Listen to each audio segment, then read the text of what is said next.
Welcome back to Ian's Crazy Money Pit of Tanks. Damn, I want to trademark that.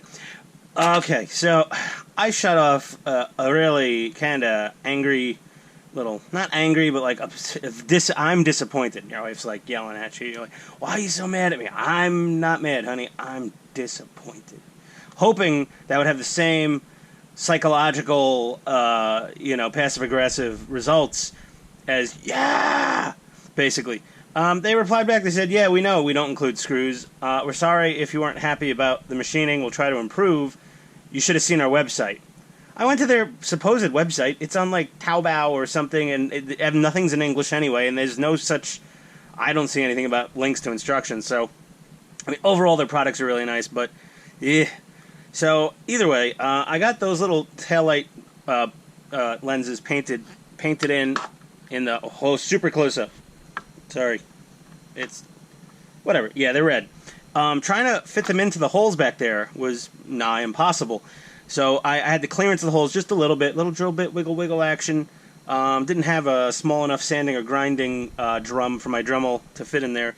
But a little zip, and they clicked right into place. It might have just been the tiniest bit of the zinc primer and the Tamiya gray primer that made the hole just the gnat's ass hair too small for those lenses to fit. So, yeah, it's okay. Little fettling here and there, as they say. I got the transmission bolted down.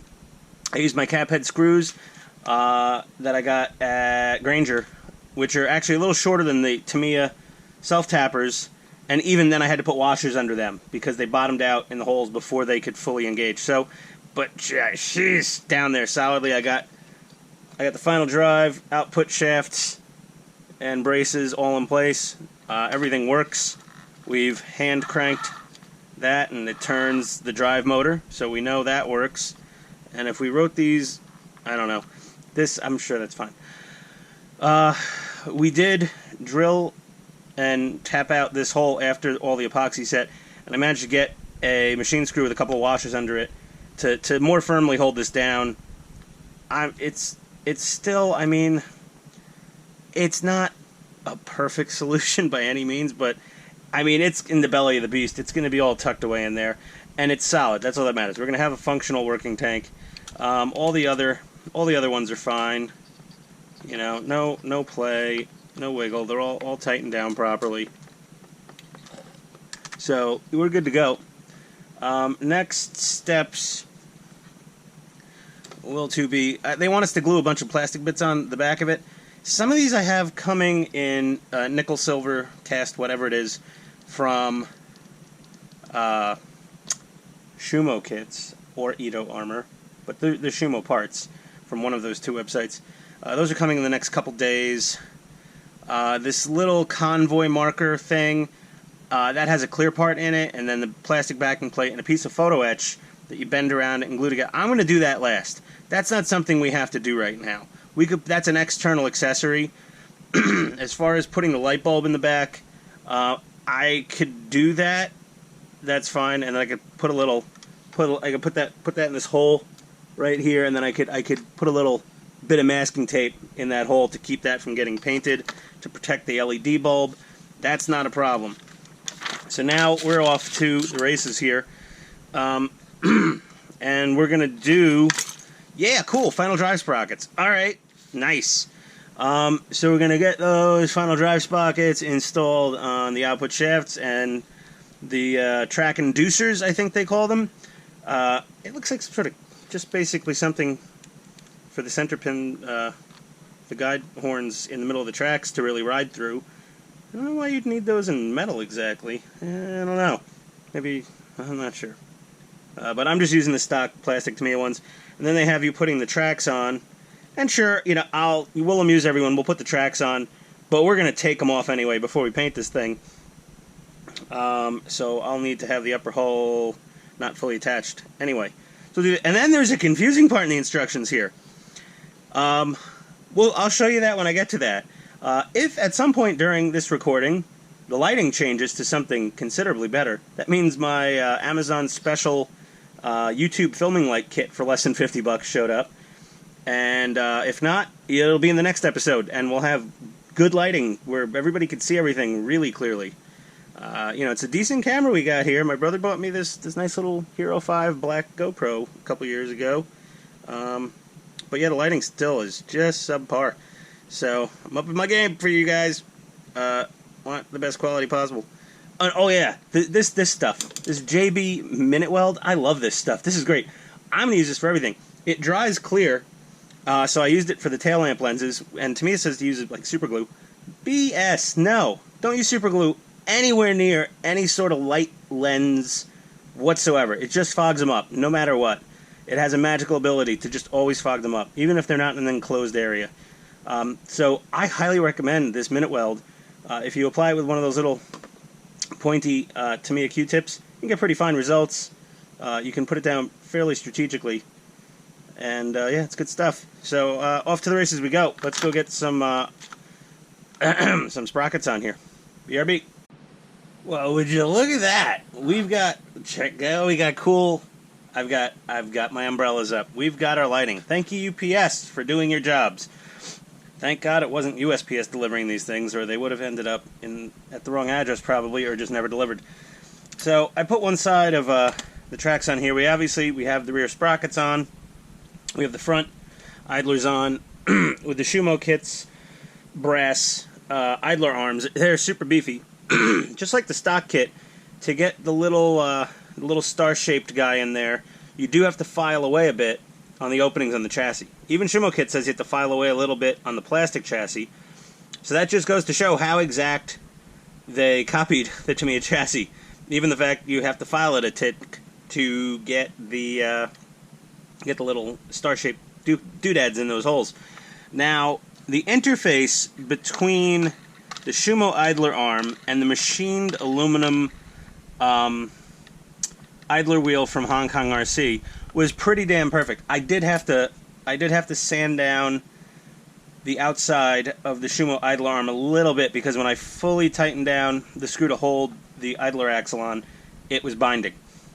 Just a tick. I mean, everything's so, like we said, stacking tolerances and different people making different parts, and you end up with, sometimes you have to get creative.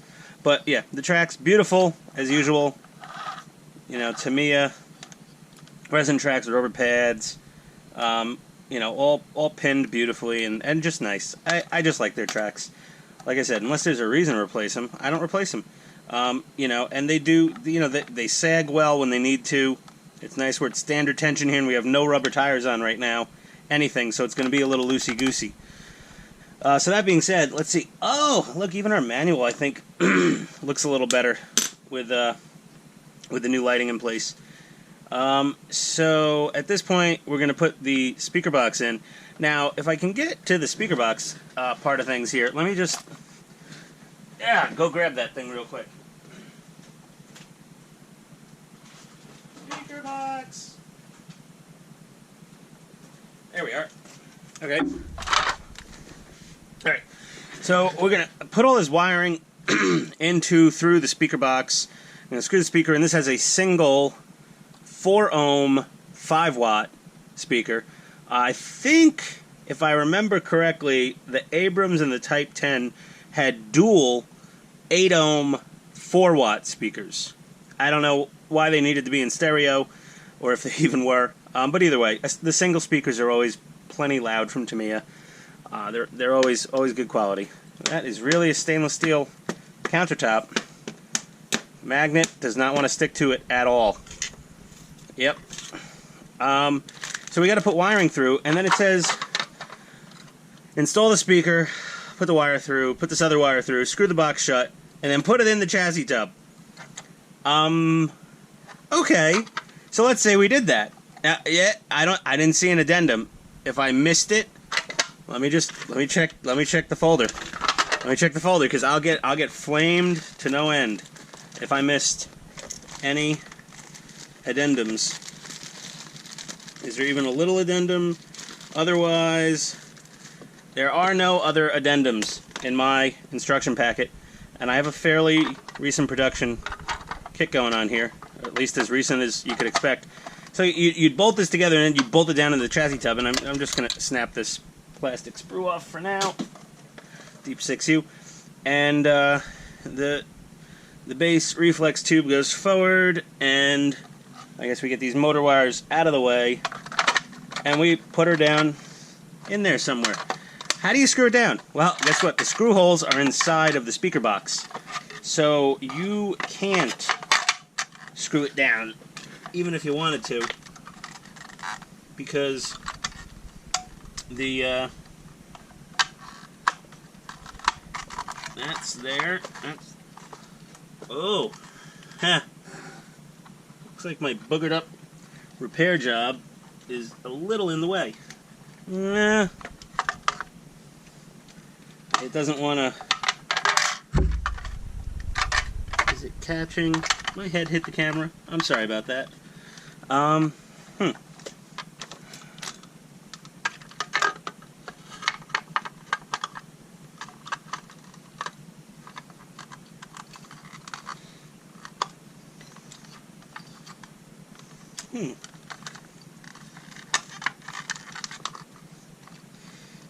Yeah, she's...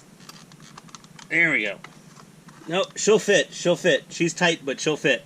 Those extra washers and that little screw I added to hold down, just to add some extra bracing to that swing arm mount, made it a little in the way. But, that aside, the real story here is, even with everything stock out of the box from Tamiya, you got to screw this down first before you do the rest of those steps. Or else, how the hell are you supposed to screw it down? That doesn't make any sense. I'm reading the instructions. Let's read. Speaker unit. Front rear light cable. Okay. Relay cable. Rear light board. Front light board. Installing speaker unit. Nope. Nothing. Nada. Zilch. Zip. Nothing. Yeah. There we go.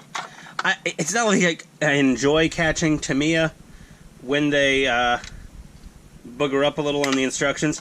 It's more of a sport with me. It's a sense of satisfaction that the most perfect Japanese model-making company, in my opinion, well, you know, opinions are like elbows. Everybody's got a couple. Well, most people. You know, what they barely ever make a mistake. And if they do, even if they don't make a mistake, if they just want, we should have gone back and warned them not to over-torque, you know, screws into plastic. And they give you that caution attention. They're very good. Very good.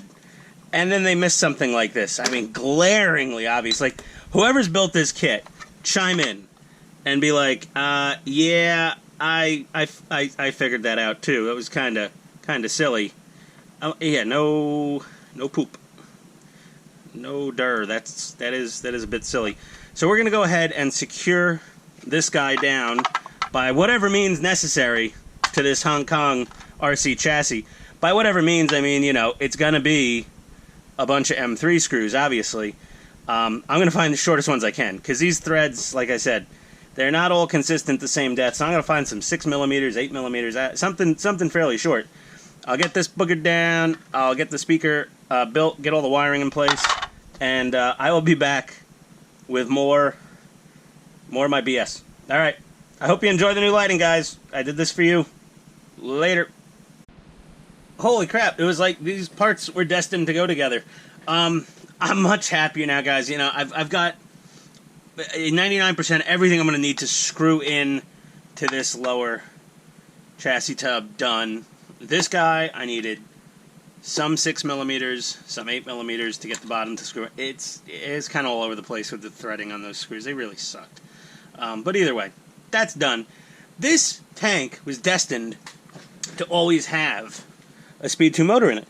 You know why? Because we got yellow, green, red, and black coming out of here from the main harness to the DMD, and then that Sport Tune. Remember, it came with red and black cables, and then I put the spade connectors on, and everything lines up perfectly. Black to black, red to red, green to green, yellow to yellow, instead of yellow to yellow, green to green, and then this would have been another. This black would have gone to a green with a black label, and this red would have gone to a yellow with a red label. Kind of weird, but hey, it worked out perfectly. So I feel a little bit better about this now. The Then we have our wires coming up through here, so these are all going to go up into the turret. And I guess we'll deal with the slack. There'll be some instructions on tying down the slack in an upcoming part here. We got our speaker cable lead that's going to come up into the turret. We got our rear light harness right here. I love all the pretty colors. The twisted colors is like little rainbow Twizzlers. I always love the wires in these tanks. Then we got our front LED light harness here. These are all going to go into that turret, which is going to be extremely crammed with electronics. The Leopard 2A6 is famous in the modeling tank, RC tank circles, for having the most cramped turret of all time. And I have built the two other most cramped turreted tanks of all time. The M1A2 Abrams and the JG SDF Type 10 tanks, and they're both pretty jam-packed with electronics. But I'm pretty sure when I'm done, this is still gonna hold the title as the king of the most overstuffed calzone of a turret assembly of any RC tank. But yeah, here's the front light harness comes out of, I guess, what sort of a base port, so to speak. I mean, this is technically a port down here, so this is a port back here. So it's got like 3 little ports. They designed this whole speaker box in some sort of CAD system with audio engineers. I'm sure Tamiya went all out, when they first designed this tank, because it was, crazy. Or maybe they didn't. Maybe they just said, hey, this is how we can design it to fit, and here's how all the wires go through, and whatever. They could have been that. So, now that that's out of the way, and don't zip tie any of these little bundles together just yet, because they can pull back and forth, and we may need to, reduce or add slack to get things where we want to get them, especially for installing and removing the upper hull. We don't want any of this stuff tied down, I don't think. Okay, I'm just going to hold this little baby boy in my hands. I'm going to name him Hans. I think I said that in another video. His name is Hans. This is the tank. The 2A6 is named Hans. It wants us to glue in that little LED convoy light. That, it's not really camera worthy. I'm going to do that, and I'm going to fill the hole with, I'm going to use my epoxy, and then I'm going to fill the hole with some painter's tape. Okay, and now we start on upper hull assembly.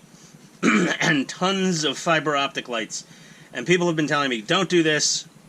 Get micro LEDs, extend the wiring, solder this to that, get diodes, get resistors, Oh boy, guys, listen. It can be built with the fiber optics, I'm sure. I'm sure it's a pain in the butt. I'm sure it's a huge, huge fiddly mess. But we're going to get it done. And this says use super glue, instant cement. BS. Don't use instant cement on any of this stuff. My best recommendation is use the JB Minute Weld. This stuff does not cause any hazing, and it dries clear, a little cloudy, but only the glue itself. It doesn't cause any hazing. Like CSI trying to pull prints off something. That's why they use crazy glue, because it makes that awful haze that sticks to everything. Well, yeah. Oh boy. This is a lot. What time is it? Oh, I still got some time. Things are looking up. Yeah, so... Ooh, nah. Yeah, she's got a lot of parts. Just so many parts. Way more parts than any other Tamiya tank I've ever built. But I love a challenge. So yeah, there she goes. I'll get this other track off of here, or I'll just put the other track on. I don't know.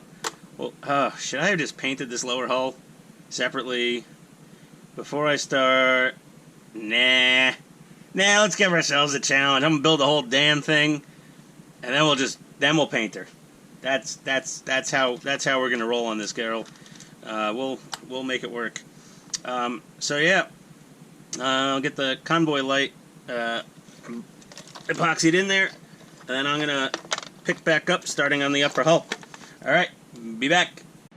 All right, guys. We got fiddly parts involved here. I got taillight assemblies. You have to paint the insides with the mirror silver.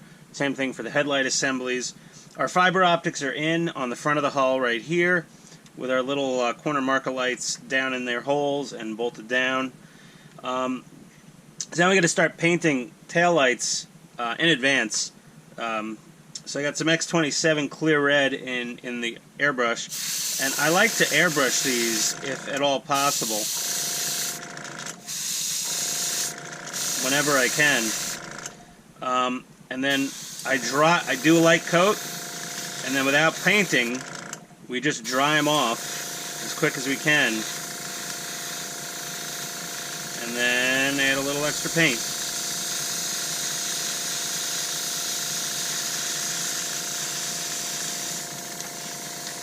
And then we just keep blowing just air.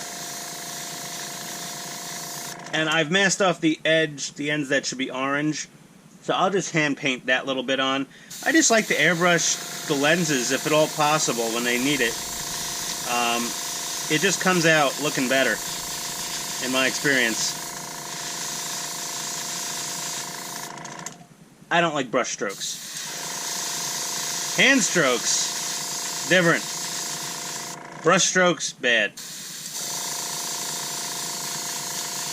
And it's like painting a car, light coats, and let it dry. Let it dry a little bit. I mean, I'm using the airbrush to artificially dry them.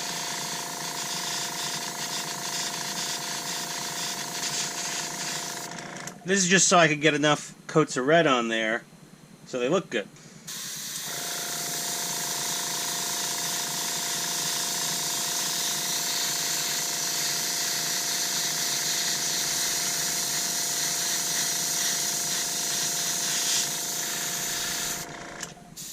And I'm not pulling back super hard on the airbrush. I want it to be fairly light coats at a time. Isn't this a blast, guys? I mean, we're airbrushing on camera with fancy $47, well, after I had some credits floating around, at $37 studio lights. This looks great. I've been missing out all these years. Now we're gonna hit them with a heavy coat, well, kinda, and just keep blowing. You can see it's building up, because this clear paint, the clear reds, clear oranges, the smokes, they all like to puddle. They're hard to like get a nice even finish on. But look at those. Those are coming out a treat. So, that being said, even when I get enough paint on here that I'm happy,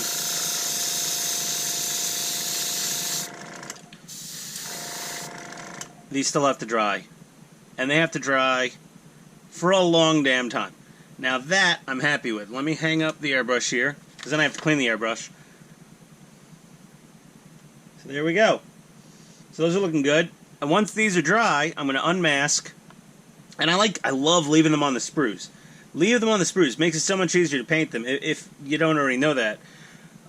Once these are fully dried, then I'm gonna peel off the masking. I'm gonna hit them with the Tamiya X26 clear orange. Do that part of the taillight. Glue these guys onto these guys.